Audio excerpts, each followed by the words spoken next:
Der Tag beginnt für viele mit einem ersten Blick auf das Smartphone. Gibt es eine neue Nachricht? Hat jemand meinen neuesten Post kommentiert? Wie wird das Wetter? Wann kommt der nächste Bus oder wann fährt die Bahn?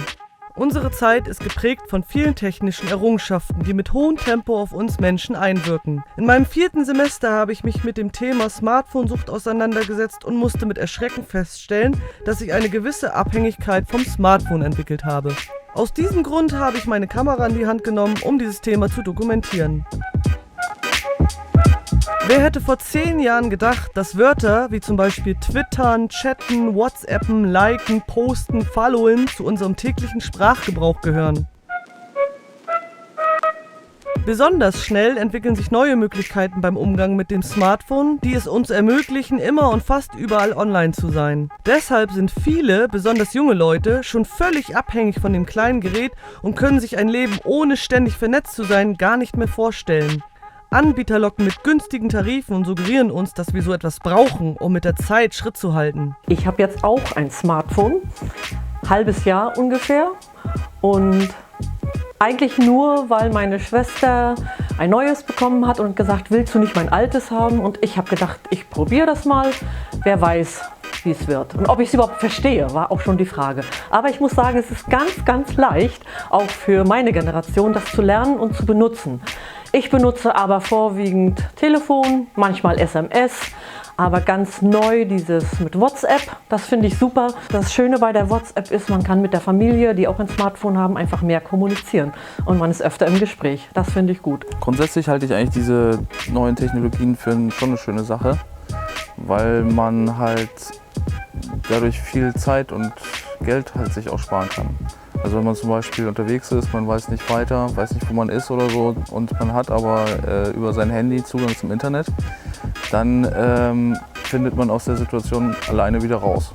Also ich zum Beispiel gucke auch gerne bei Facebook halt einfach rein, um halt bei Sachen auf den Laufenden zu bleiben, die mich so interessieren. Also halt weniger, um ständig auf dem Laufenden zu sein, was nur meine Freunde halt machen, sondern halt, ich ist das irgendwo auch also zum zentralen Nachrichtenportal geworden. Also ich habe das Gefühl, dass mich das schon sehr süchtig macht, vor allem seitdem ich das iPhone habe.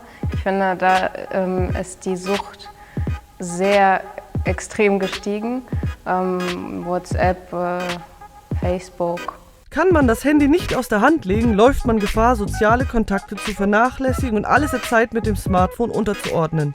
Dabei ist es doch eigentlich ganz einfach.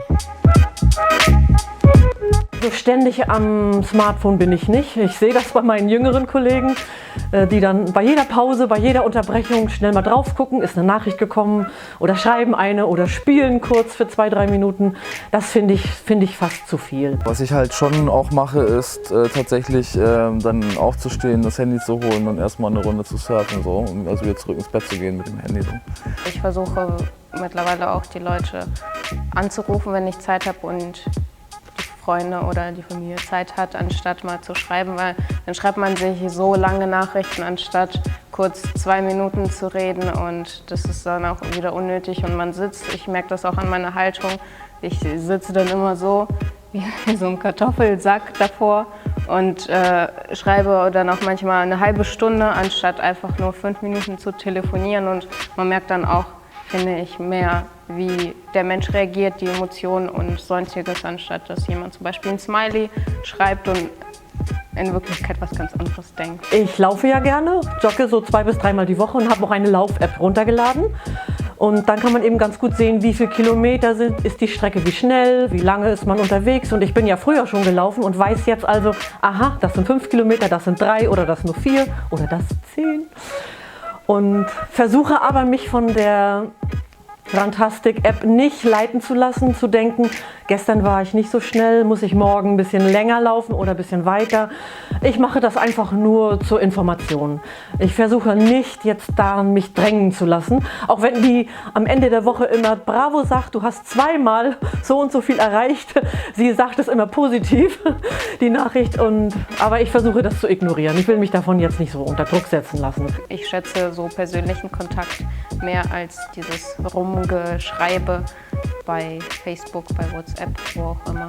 Das ist halt die Frage, inwiefern ist das eine Entwicklung, die positiv ist. Also man hat ja keine Erfahrung eigentlich mit solchen Technologien, vor allem in der breiten Anwendung.